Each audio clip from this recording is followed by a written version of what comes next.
Some people just can't take a hint, huh? Read the frickin' room is usually what people say. Although I guess in this scenario, it's less about not being able to read the room and more you just don't really have a choice because you're a paid political puppet and you have to keep going until the puppet masters tell you to stop. I'm just gonna say it, friends. Nikki Haley has officially become the most annoying person on Twitter. She's simply not accepting reality and continues to push all this nonsense copium. And so I guess the purpose of this video, if she won't accept reality, well, I guess we're gonna have to hit the Nikki Haley campaign with a serious dose of reality. We got some stuff to get into, so let's roll the tape. Alright folks, so at this point you'd expect Nikki Haley to slow down a little bit, but no, of course not, she's continuing. Just because Donald Trump says something doesn't mean it's true. He knows I have a chance, or he wouldn't be spending millions on ads attacking me. I know Trump well. He gets into name-calling when he feels threatened and insecure. I'm not gonna waste any energy on that. Benjamin asks a great question. Why won't Trump debate me? Maybe because he's afraid. Let's once again cue the Shiver Me Timbers meme.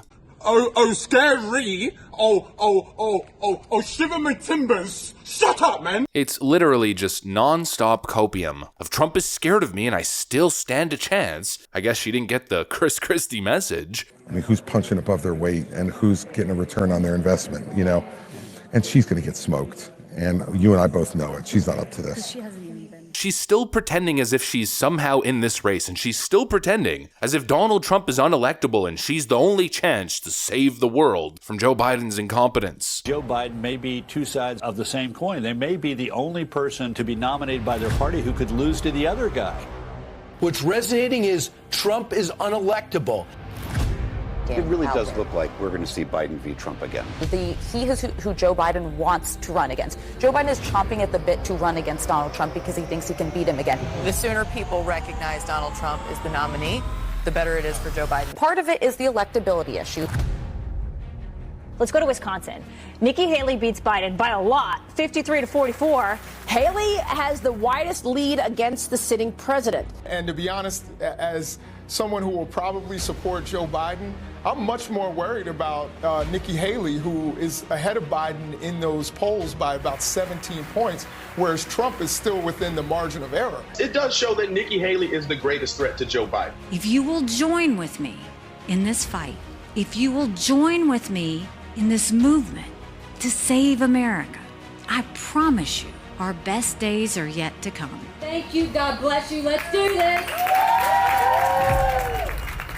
Donald Trump has an electability problem, says Hillary Clinton 2.0, who can't even win a freaking primary, who came in third place behind Ron DeSantis, whose campaign has essentially gone silent over the last month and a half. She just refuses to stop. Right now is probably the time to tone down the rhetoric, try to unify the party if there's an actual common goal here to slow down its march towards communism. But instead, Nikki Haley is taking the largest dose of copium I think I've ever witnessed. And that's what I mean by Nikki Haley has officially become the most annoying person on Twitter. Every single tweet is nothing but the largest amount of copium I've ever absorbed. There's no way she truly believes this crap. It's not possible. But she'll continue to say it over and over and over again. She'll continue to push the message. Honestly, a Democrat message. She's essentially campaigning pushing Democrat anti-Trump talking points. And the reason she's going to continue to push this mainstream approved messaging campaign is because that's essentially her political purpose. She is a puppet. You know, she's trying very hard to convince people nowadays that she's a grassroots candidate. I heard her saying that the other day, that, oh, well, aside from Reid Hoffman, the donations I'm getting are grassroots. Yeah, well, obviously you're getting some grassroots donations, but that doesn't necessarily represent the majority or totality, now does it? I'd love to see a full-on breakdown of the percentages of what's coming from mega donors, and specifically Democrat mega donors, and what's coming from grassroots American voters, because I could pretty much guarantee you she's certainly no real grassroots candidate like Trump or Bernie Sanders for that matter. She's a propped-up establishment political product, and the only thing you need to confirm that is, let's say, her interesting messaging history. A couple weeks ago, we covered a clip from the Ron DeSantis campaign highlighting Nikki Haley's multiple flip-flops. It was pretty damning, but it didn't even scratch the surface. Another edit came out today, which once again is completely shocking, but also not surprising at all, and really not shocking at all, I guess if you think about it, but still shocking nonetheless. Let's just play it and you'll get what I mean. I would not run if President Trump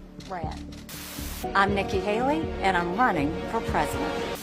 I will not now, not ever, support raising the gas tax.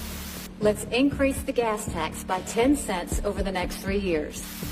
A huge issue that I'll deal with as soon as I get there is social media. They need to verify every single person on their outlet and I want it by name. I never said government should go and require anyone's name. I think China's been a really great friend of ours. Yes, I view China as an enemy. That was not what I intended to say. I do not think we need to pull money from the UN. The UN, the only thing is we would defund the UN as much as possible. When a 12-year-old child in this country assigned female at birth says, actually, I feel more comfortable living as a boy, what should the law allow the response to be? Well, I think the law should stay out of it, and I think parents should handle it. I think there should be federal involvement. You should not have any gender-altering anything done to a child before the age of 18. She says one thing, then says another. She essentially says whatever her donors tell her to. Yet we're supposed to believe that Nikki Haley is a grassroots politician. Give me a freaking break. We're also supposed to believe that she's so electable and so likable, even though Senator Tim Scott from her home state of South Carolina is supposedly ahead of the New Hampshire primary set to endorse Donald Trump as he snubs Nikki Haley. It's obviously all unbelievable, which I think at this point we could probably say it's a pattern with Nikki Haley. Unbelievable. It's hard to believe anything that comes out of her mouth considering her very recent track record, or I guess we could describe it as her very flaky relationship with the truth. Then of course, on top of all of it, more bad news for Nikki Haley. She's attempted to dive into the whole ethics thing. Donald Trump is a dangerous man, yada yada yada. He's a bad man. The narrative is being pushed. Ooh, it's Nikki Haley with a baby. Never Dawn the Con on Twitter writes, a picture from New Hampshire yesterday. This is the woman that MAGA calls evil. Let that sink in. Frank Luntz also chimed in. He pretends to be just a pollster, just a neutral pollster, trying to get the pulse of the nation. But from what I'm gather, I mean, he's campaigning for Nikki Haley on his Twitter account. He writes, I wish there was a way for CNN to show what happens during commercial breaks of this town hall. Nikki Haley comes alive in her banter with the audience. The implication is that she's just so likable. She's just such a good woman. Donald Trump, however, oh, he's got baggage. Then, literally the next morning as I wake up, this story drops. Holy freaking moly. A Daily Mail exclusive. Now, I know that the Daily Mail is a British publication, but they get the best scoops in the media business. I don't care what anybody says. They are on this stuff. It's absolutely wild. Nikki Haley did cheat on her husband Michael, had affairs with her comms consultant, and a married South Carolina lobbyist before she became governor. Sworn affidavits and new witnesses claim. Nikki Haley, 51, denied claims that she cheated on her husband Michael before she became South Carolina governor in 2010, saying that she was 100% faithful. Now, multiple GOP insiders tell DailyMail.com that they were intimately aware of Haley's infidelity at the time, saying it was totally out in the open. Communications consultant Will Folks, 49, and lobbyist Larry Marchant, 61, both signed affidavits in 2010 alleging that they had sexual relationships with Nikki Haley. Well, would you look at that? Supposedly unimpeachable Nikki Haley. I mean, she holds babies, folks. The evidence is clear. As if it's not the oldest political PR stunt in the game. It turns out that Nikki Haley has some skeletons in her closet pretty much like anybody else, and this is what I always say. You know, supposedly Donald Trump is this bad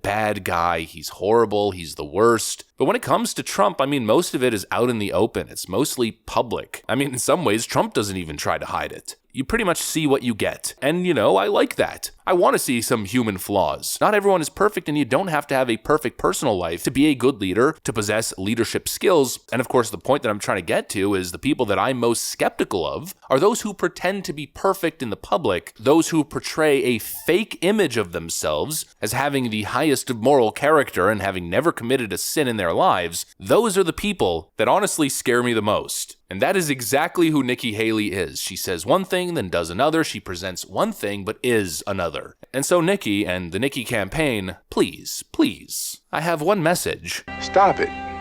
Get some help. Please, just stop. Your Twitter presence at this point is making everybody uncomfortable. Anyways, that's what I got for you guys. Hopefully you enjoyed the video. If you did, make sure to leave a like and possibly subscribe to the channel. Thanks for watching, and I'll see you on the next one.